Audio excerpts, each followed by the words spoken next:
तकलीफ मदीने आए ते पाकिस्तान च महसूस करे, एनू मोमन कहंदे ने। भुट्टो ने कहा था ना, हम घास खा लेंगे मगर हम एटम बनाएंगे। आज नासिर मदनी कहता आई सलूट यू भुट्टो, तेरी कब्र को भी सलूट करता हूं, नहीं तो हम मूदी दे सामने किसे खलोना। साढ़े सददान अगे पैसे बाहर दे मुल्क ने भी कदों मुल्क ते कब्जा हुए तो असीं बाहर जाइए, इन्हें ते अगे ही बाहर रखे। उच्ची बोलो। जिन्हें तुम पार्टियां वाले बैठे तुहाडे सारे लीडरां दे बच्चे भी बाहर पढ़ते हैं, पैसे भी बाहर पैन ते साडे आंदे हम पाकिस्तान की तलीम के लिए बड़ा कुछ सोच रहे। मैं कहा मुंडे अपने बाहर पढ़ा रहे, जे तुसीं कट्टा सोचना, जिस मुल्क च नसाब एक नहीं उत्थे कट्टा तरक्की होनी। बोलो अमीर दा बच्चा और नसाब पढ़ रहा तो गरीब दा बच्चा सानू इत्थे ही लाया अल्फनार बे बकरी। बोलो सानू डॉक्टर साहब दसो, सानू अल्फनार सारी उम्र ही पढ़ते हैं। उच्ची बोलो। ते बहुता भी किता बेबल्ला बे बैठ वो बोलो। और जिस कौम ने अपनी कौम नू पहली क्लास च सिखाया अल्फनार, वो ये नहीं सिखा सकती सी अल्फ अल्लाह। उच्ची बोलो। वो नहीं सिखा सकती। बे बैतुल मुकद्दस। उच्ची बोलो। बैतुल मुकद्दस। जिस कौम ने जमदियां नू सिखाया अल्फनार बे बकरी पे पंखा ते तख्ती ते टोपी, तो उन्हां की तरक्की करे। दसो ना उन्हां की करनी तरक्की। साडे मुल्क दे विच HSN च लिबास ना वाला सिलेबस होर है, दूजे च होर है, तीजे च होर, चौथे च होर है। तुसीं देख लो ते फिर असीं कित्थे तरक्की करनी। नबी करीम ने दस्या सी कि सब में खड़े हो गए महमूद याद, ना कोई बंदा रहा ना कोई बंदा नवाज। बोलो निजाम एक वास्ते हुंदा कि सारे ला मेरे मुंह ते हत्थ फिरिया। तुसीं सरकारी अस्पताल च मीर वर्गा इलाज जाके करा के बहाओ, घंटा तुहानूं पर्ची नहीं लभनी। जे पर्ची लभ गई डॉक्टर नहीं लभना। शुक्र करो साडे नाल जंग ना कर ली ना, ते जे असीं जित के दिल्ली बह गए साडे डॉक्टर उत्थे भी आखना लाहौर लै जाओ। ओ बोलो साडे डॉक्टर क्यों डॉक्टर बोलदा है? साडे डॉक्टर ने दिल्ली बह के भी आखना लाहौर लै जाओ, ते लाहौर वाले आखना घर लै जाओ। हुण आखना कर ले।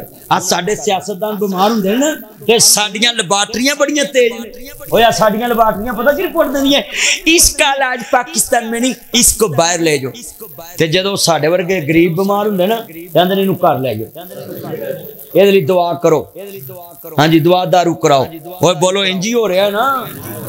जे ख्वाजे आसफ दा फोन कराओ तो सरकारी अस्पताल दे डॉक्टर तुहाडे अगे पिछे, जां मैडम दा पता होवे भी अज आउणा है उहने ते अगे पिछे मैडम इधरों इंज नूं गई ते डॉक्टर इंज नूं गए।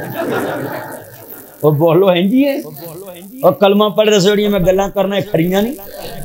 इंज हो रहा कि नहीं हो रहा? आ स्कूले पता लग जाए मास्टर भी अज इत्थे वजीर आला ने आना है, तो पानी तरौकन लग पणगे, सफाई करन लग पणगे। ते जे फोन आ जाए ना राह च भी अज नहीं आ रहे, उत्थे ही पानी रुक जाए, उत्थे रुक जाए।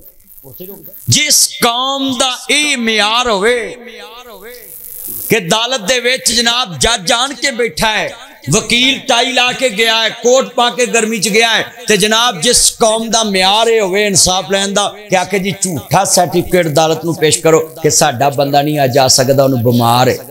हुण दसो इच वकील दा की कसूर, जज दा की कसूर? जज ते आके बैठा है, वकील भी कोट पा के गर्मी च गया है। अब पुछो वकील नूं किड्डा कोट मोटा हुंदा है, पर इहनूं गर्मी तां नहीं लगदी, माल मिलदा। हुण जे ले जाओ हाँ कदी जाएगा? क्यों वकील बोलदा नहीं है? चन्न की नाम सी वकील दा? अदील मेरा चन्न है। मैं सच्ची गल कर रहा है। अदील नूं पुछो गर्मी लगदी? ओए भाई सच्ची गल है, ना वकील दा कसूर, ना पुलिस दा कसूर, ना जज दा कसूर साडा है। जदों असीं FIR लिखाउने फर्स्ट इनफॉर्मेशन रिपोर्ट, सानूं उदों रब याद ही नहीं हुंदा। असीं आने ओनूं भी पालो, ओनूं भी पालो, ओनूं भी पालो, 5 नाम लूम रख लो। इंज ही है। ते पुलिस वालों भी पता होंदा भी आ बेगना है, पर आंदा माल आउण दे। मुलजमां कोल बहुता लभदा, मदई बेचारा जड़ा ना परचा करा के पासे हो जाता है। हुण मदई कोल तो मंगदे नहीं। मेरा एक बेली है तो दी गड्डी वज गई, की वज गई? ओदी गड्डी वज गई जिदे च वजी उन्हां दोवां सुलह कर ली ते मैनूं ओहदा फोन आया जी पुलिस नहीं मानती मैं तो उन्हां नाल भी सुलह कर ला। बोलो भाई समझ गए सुलह ना लेना में पर्चा हो जाएगा। हुण जी सुलह कर लो। और जिस मुल्क च भाई हर जगह ते कोई ना कोई माल तुसी किसी डीसी दे बूहे ते डायरेक्ट अंदर जाके विखाओ मैं करोड़ रुपया नाम देना। वो बाहर जो चमचा बैठा है ना मतलब डीसी साहब जिसके पैसे से आपको तनख्वाह मिलती है वो आपसे मिलने की इजाजत मांग रहा है। समझे ना समझ के गल जिदे पैसे नाल अंदर वाले नूं तनख्वाह मिलती है वो अंदरों उन्होंने इजाजत दे रहा है कि नौकर मालक नूं कहो नौकर कहंदा आ जाओ। वो अंदर जाता है वो डर डर के कुर्सी दे कोल नहीं जी नहीं मेरे को बहन की भी हिम्मत नहीं। जिस कौम नूं गुलामी दी आदत पै जाए ना वो कदी भी आजाद हो सकती। सानू गुलामी दी आदत आ इत्थे हुणे MP MA ने आए असीं गोडियां ने आए तो उन्होंने इंसाफ कित्थों लभना। जेड़ी कौम नाली ते वेख जे क्या मेरी नाली नहीं निकलती ते तेरे वड्डे इन्ना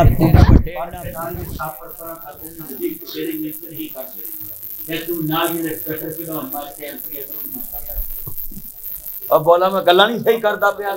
आप बाबे मसीते आउंदे ही ना ते अपनी खूंडी नाल नालियां दे छापर परां कर दिंदे सी कि पानी लंघ जाए ते असीं ते दंदां नूं रोज बुरश नहीं कर सकते अपना मुंह साफ करना हुंदा। आ कई बंदियां नूं मैं वेख्या करेड़े जमे हुंदे ने दंदां ते कही ना भी आ दंद साफ कर कहंदी जी टाइम नहीं लगदा। अपनी सेहत वास्ते टाइम नहीं इस कौम को।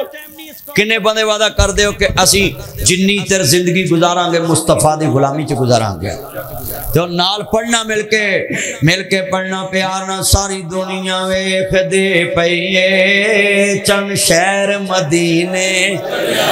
इत्थों गल चली सी ना चंद तो चढ़ी सी ना कि घूमन भी चंद चाढ़िया है ते किड्डी लंबी तशरीह कर दी है सारी दुनिया वेख दे पईए चंद शहर मदीने। साडे मौलवियां दे डेले इत्ते खराब हुंदे ने। बोलो कित्ते खराब हुंदे ने गल सुनना। आ साडे मौलवी जिन्ने ना चन्न वेखण वाले इन्हां दे डेले ईद वाले दिन खराब हुंदे। इन्हां नूं पहले दिन दा चन्न दूजे दिन नजर आउंदा है। एरकी वेख लो किड्डा वड्डा चन्न सी क्यों जी किन्ने देर वेख्या। मैं वीडियो बनाई मैनूं फोन आ गया इहनूं डिलीट कर दो। मैं क्या चंद पहले दिन का नहीं लगता ये दूजे दिन का चंद। और बोलो पहले दिन का चंद तो दूरबीन नजर आउंदा ते दूजे दिन लोग वीडियो बनाई पर इत्थे भाई हुण बादशाह जिहड़ा कवेगा अंदर जाएगा।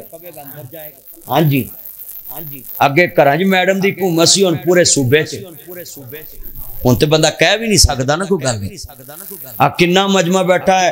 नाल पढ़ोगे हजूर दी नात बिलाल भाई मैनू कह रहे थे हजूर दी नात पढ़नी है मिल के पढ़ोगे सारी दुनिया वेख दे पईए चल शहर मदीने दा लफ्ज़ कवा 2 घंटे दा मैं टारगेट लाया सी पूरे करते पढ़ो।